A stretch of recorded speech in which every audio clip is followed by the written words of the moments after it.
So I picked up BattleBit Remastered, and I've sat there playing for a while. I've come up with a bunch of things to talk about in a review. But just quickly before we get into this one, I want to let you guys know that the gameplay is going to be absolutely awful. The reason for it is because I never put my sweatbands on. I wasn't trying to go professional.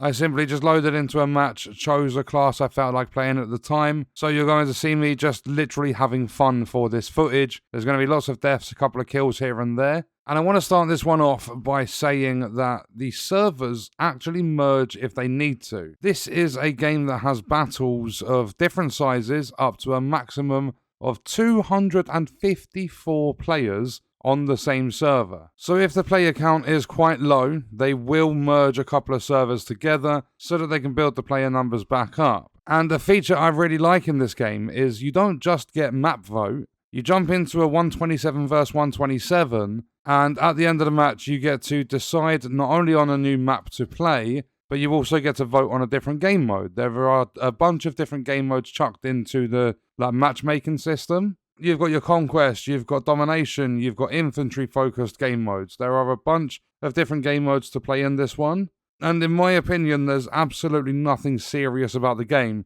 Everyone just seems to be out there having fun, not trying to go top of the leaderboard and things like that. And the last time I jumped on the game to play it, there were a bunch of people playing, so no matchmaking issues whatsoever. Finding a match doesn't take a long time at all, which is really, really good. I know the game is like a fresh release into early access, but I think they're going to be able to sustain a big player count for a very long time because of the stuff they've done with this one. And something else I noticed whilst playing is easy anti-cheat actually works. They warn you when you jump into a match, if you are caught doing anything dodgy by players, moderators, or anything like that, you will be banned from the game servers. And when I was in a match, it popped up at the top right corner of the screen that someone got banned from the game for cheating. And hopefully it keeps doing its job, because the worst thing, especially for a new game in the shooting sort of genre, is to become absolutely flooded with cheaters. I really don't think that's going to be the case with this one. There'll be a few that manage to bypass the security and stuff, but at least it's visible when there are cheaters being banned. You can see the people actually being banned for cheating in the game. And I think that's a really, really good thing for them. They are managing to try and keep it as fair as they possibly can. And they also do stuff that the big dogs refuse to do in their games. Call of Duty, Battlefield. Those for a couple of examples. These developers actually care about gamers, and you can see the passion. You can understand that they wanted to make a game for the players, and I feel they've really pulled it off well. But not only that, there were only 3 people that worked on this game, and they were also running a bunch of tests up to the early access launch, and they were doing all that stuff to sort of stress test servers and make sure there weren't so many bugs and everything like that, so that they can make sure the community was happy. And they've still launched it in early access so that they can build the game around community feedback. They're possibly going to add new features and stuff into the game. It depends what the players want, and it depends what they're comfortable doing, what they have the funds for, and everything like that. And talking of money, this game is not going to set you back AAA prices. On Steam, it's just under £13.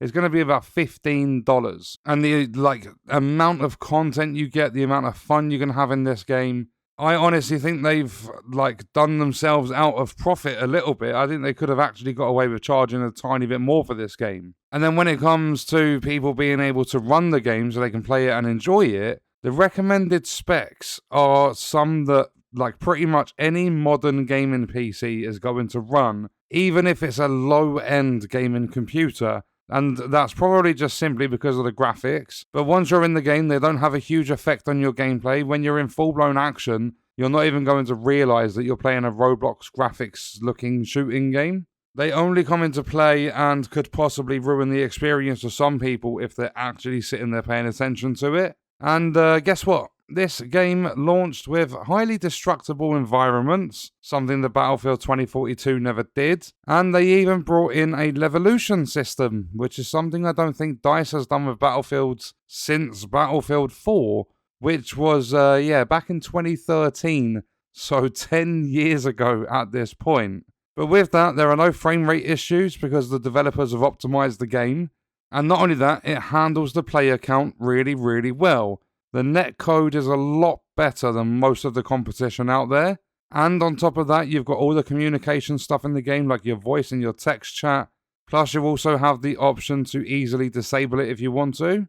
And there are tanks, there are choppers, transport vehicles, sea vehicles. There are over 45 weapons for the player to choose from. And I believe it was Battlefield 2042, launched with like 22 weapons or something like that. So this game's got over double. And not only that, the game even has a classic class system. You've got your assault, your medic, recon, engineer, and even support class. And to top it all off, there are over 19 maps on the game, and they've all got a dynamic day and night cycle. You really don't see anywhere near as much effort being put into games that are going to cost you 4, 5, maybe even 6 times the price of this one. And I honestly think this is a brilliant, brilliant game. It's well worth playing. And even if it wasn't as stable as it is and as fun as it is, they've still done an incredible job to outdo the big companies that have stupidly high budgets. They've got a plethora of developers working for them. Again, this game was made by 3 people, and they've done such a good job with the game. I'm going to say I absolutely 100% highly recommend that you jump onto BattleBit Remastered. I honestly think it's well worth your money. And on that note, we are going to leave the video there. If you enjoyed it, leaving a like is appreciated. If you wish to support me further as a creator, there are links in the description. Let me know your thoughts about the video in the comments. And if you want to watch more, you can click the video on screen. All support on the channel is greatly appreciated, and I hope you enjoyed it. Thank you for watching.